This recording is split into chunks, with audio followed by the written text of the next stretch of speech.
El espejo.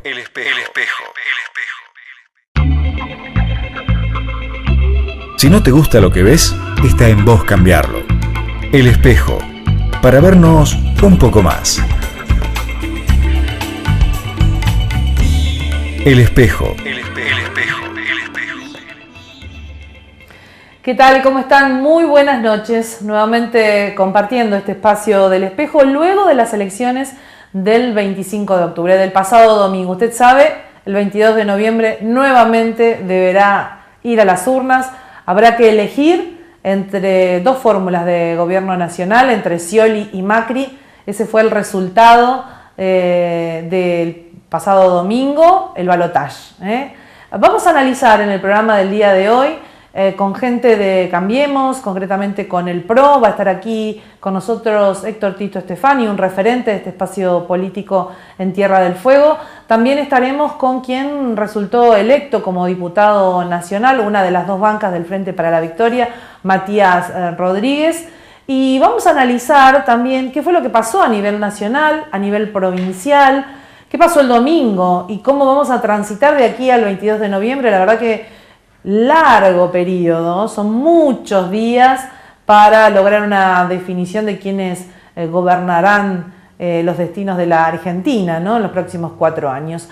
Y para comenzar lo vamos a hacer con Luis Castelli. Él es consultor, Vox Populi es su empresa, lo conocemos aquí en Tierra del Fuego. Nos parecía interesante poder hacer un análisis con alguien que entiende de encuestas, de sondeos, porque bueno, han habido muchos cuestionamientos respecto de estos trabajos también. Así que le damos las buenas noches a Luis. ¿Cómo estás, Luis?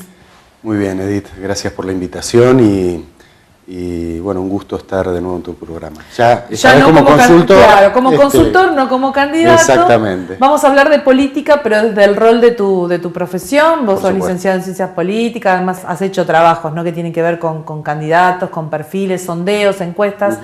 Y yo decía, antes de analizar los números de la elección, ¿cómo se ha puesto en tela de juicio el trabajo, ¿no?, de encuestadoras muy reconocidas?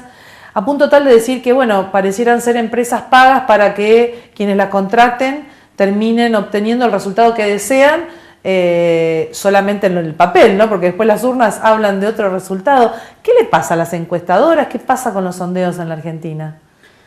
Creo que el cuestionamiento es válido. Me parece que ha habido errores y encuestas que fallaron en el pronóstico.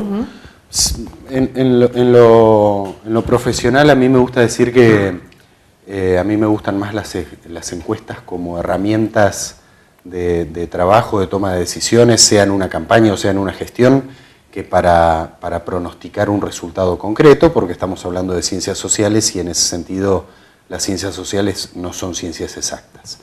Ahora, vos decís para el consumo interno, digamos, para consumo las encuestas, interno, más que para difundirlas, más, ¿no? que para difundir. Lo que pasa es que la difusión de las encuestas y el rol de la difusión de las encuestas y el nuevo rol de los encuestadores en esta época de medios masivos responde a un modelo y a una teoría que dice que determinado porcentaje de gente termina votando al ganador. Entonces, lo que tratan algunos encuestadores, algunos clientes, algunos políticos, es de instalar que van ganando para poder recoger una porción más del electorado. Eso le llaman el operativo político, ¿no? El operativo político, pero lo que se llama la teoría del carro ganador. Claro. Pero bueno, está visto que tiene sus límites, está visto que no funciona de esa manera en todos los casos y habría que probar bien en cuáles ha funcionado. Y cuando la gente se dio cuenta es como que se corrigió un poco, porque no fue lo mismo las elecciones de paso y los pronósticos a los de estos que se arrimaron un poco más, ¿no? Sí, se arrimaron un poco más, pero también hay que, esto en beneficio de los colegas y de los encuestadores, también hay que tener presente a la hora de evaluar los resultados de una encuesta y compararlos contra la votación específicamente, que cuando uno pregunta en una encuesta, pregunta separadamente. Y después cuando el elector va a un cuarto oscuro, por ejemplo el domingo, se encuentra con boletas pegadas. Entonces los efectos arrastre de un estamento sobre otro empiezan a jugar y empieza a ser más difícil el análisis. Ahora, está visto que hubo cuestionamientos, está visto que los errores existieron y bueno, es parte de la tarea profesional corregirlos y seguir adelante. En función de esos resultados, tanto un lado como el otro, de los que van a participar el 22 de noviembre, más allá de que algunos digan no fue sorpresivo, pero la verdad que creo que para el Frente para la Victoria fue sorpresivo perder la provincia de Buenos Aires, ¿no? Digo, no pensaban nunca, y mucho menos la incidencia que tuvieron también las elecciones en los municipios, ¿no? de Buenos Aires. ¿Qué crees que haya pasado en el centro neurálgico del país con esta decisión de la comunidad? Yo creo que hay varios motivos. Nunca los resultados se pueden explicar solamente por un motivo. Me parece que el Frente para la Victoria quizás no tuvo su mejor candidato. Me parece que frente a eso el macrismo le puso una figura nueva, con aires de renovación, y eso también influyó. El peronismo en general tiene un ciclo muy largo también en la provincia de Buenos Aires, y es posible que incluso los últimos acontecimientos políticos, hasta climáticos, hayan tenido también incidencia en un desgaste y alguna voluntad de cambio que evidentemente encarnó mejor Vidal que Aníbal Fernández, ¿no? Digo, estamos en Tierra del Fuego y hablamos de Buenos Aires, pero lo hacemos porque en definitiva Buenos Aires, Córdoba, Santa Fe son las provincias de mayor concentración demográfica y las que terminan de algún modo definiendo, ¿no?, una elección en términos de números. Sí. En Tierra del Fuego al Frente para la Victoria le fue muy bien, digamos, tenemos un perfil que teniendo en consideración también lo que nos pasó en junio, era bastante previsible, ¿no?, el resultado. No sé qué opinás vos respecto de lo que ocurrió acá. Sí, por lo visto prácticamente se repitió el resultado de las PASO, con la salvedad quizás ahí de la elección de Roma, que terminó superando a Ciuto en el segundo lugar. Ciuto había salido segundo en las PASO. Siempre tuvieron poca diferencia. Pero era ¿no? una diferencia mínima de 1 punto y pico, 2 puntos, así que eso, digamos, tranquilamente podía suceder. El Frente para la Victoria prácticamente hace la misma elección que en las PASO, que es muy buena, y logra dos diputados, y también obviamente tiene que ver el efecto arrastre que produce haber ganado todo prácticamente en las elecciones provinciales, municipales de junio, ¿no? A diferencia, Massa obtiene el segundo lugar, ¿no? No lo hace Macri, que sí logra Macri poner un diputado, por ejemplo, ¿no? Digo, se da ahí se da al revés. Lo que sí también hay que analizar es que el Movimiento Popular Fueguino, que no ya había candidato a presidente, pudo haber también gravitado en el resultado final de Massa, ¿no? Sí, y ahí también, bueno, hay que reconocer que el movimiento tuvo una mejor performance que en las PASO. Subió, si mal no recuerdo, alrededor de 1.500 o 2.000 votos, y eso son 4.000 y pico que sacaron, tal cual, ¿no? Casi 5.000 en el caso de diputados nacionales, y eso puede haber gravitado quizás también en la performance de Massa. ¿Cómo ves de aquí al 22 de noviembre? Parece una eternidad, la verdad que son muchísimos días. No sé qué opinás vos, pero son 3 semanas larguísimas para definir el futuro del país, ¿no? Pero van a pasar rápido. Vos decís que van a pasar rápido. Todos los días va a haber noticias, va a haber cambios, va a haber... ¿Qué supones que pase en estos días? A ver, una cosa es la suposición, otra cosa el deseo. Te hablo primero desde el deseo. Espero que los argentinos tengamos la posibilidad de elegir. No me gustaría repetir aquel escenario donde uno de los 2 candidatos del balotaje se baja. Me parece que además, habiendo una tercera fuerza que puede definir la cosa, es interesante que los argentinos podamos tener esa experiencia y esa posibilidad. Es la primera vez que lo va a tener la Argentina, ¿no? Tal cual. Bueno, porque se frustró justamente en el 2003.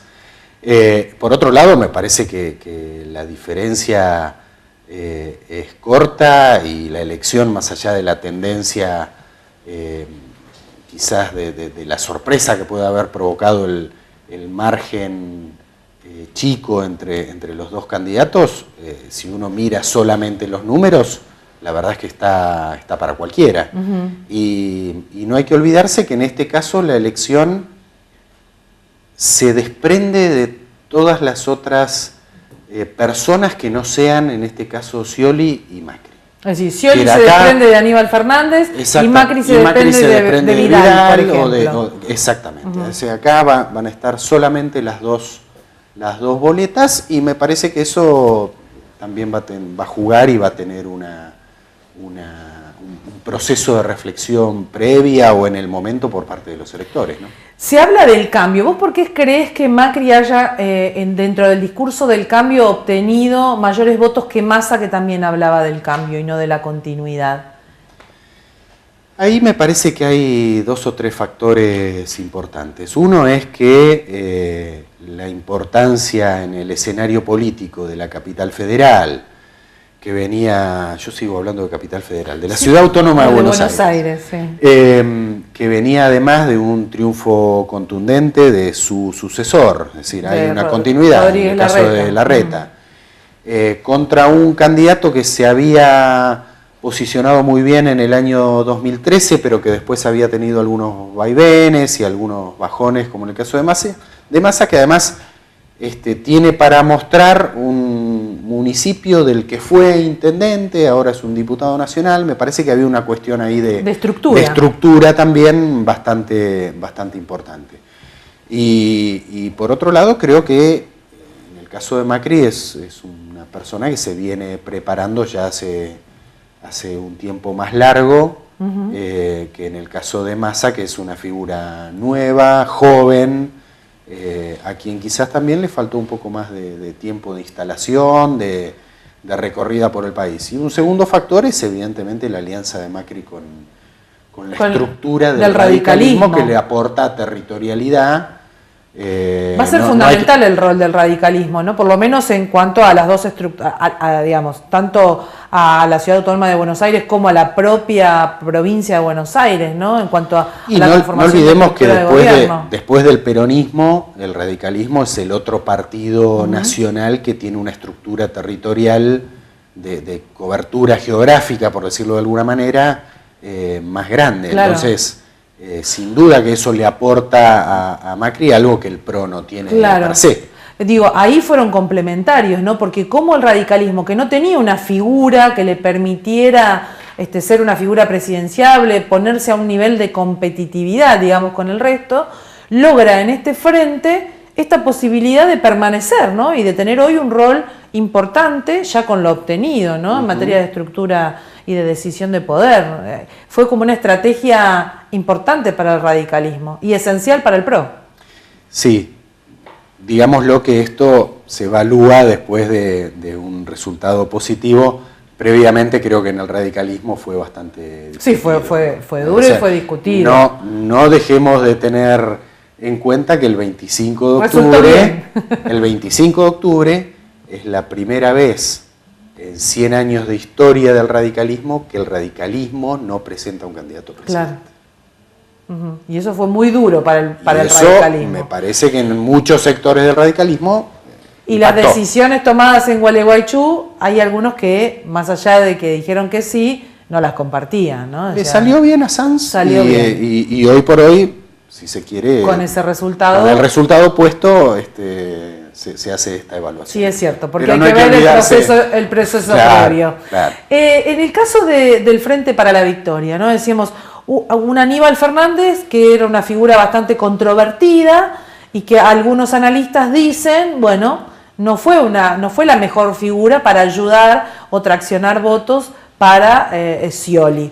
También se habló de la figura de la Presidenta de la Nación, ¿no? Unas últimas semanas como muy pegada al candidato, ¿no? Esta continuidad pareciera que en exceso. ¿Vos compartís estos análisis que van por ese lado? Sí, en parte sí.